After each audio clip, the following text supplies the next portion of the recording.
پڑھائی کا وقت صرف ایک مرحلہ نہیں، یہ تمہارے خوابوں کی بنیاد ہے، وہ بنیاد جس پر تمہارا مستقبل کھڑا ہوگا۔ تمہیں لگتا ہے رزلٹ صرف قسمت سے بنتے ہیں؟ نہیں دوست، قسمت امتحان میں نہیں آتی، صرف محنت آتی ہے۔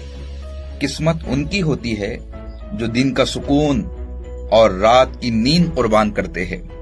جب تم راتوں کو جاگ کر پڑھتے ہو، جب تم دوستوں کی دعوت چھوڑ کر تیاری کرتے ہو، جب تم موبائل بند کر کے کتاب کھولتے ہو، تب تم صفحات نہیں پلٹ رہے ہوتے، تم اپنی تقدیر لکھ رہے ہوتے ہو۔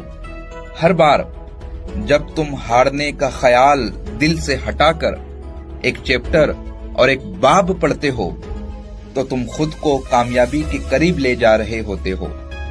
بس یاد رکھو، محنت کبھی شور نہیں کرتی،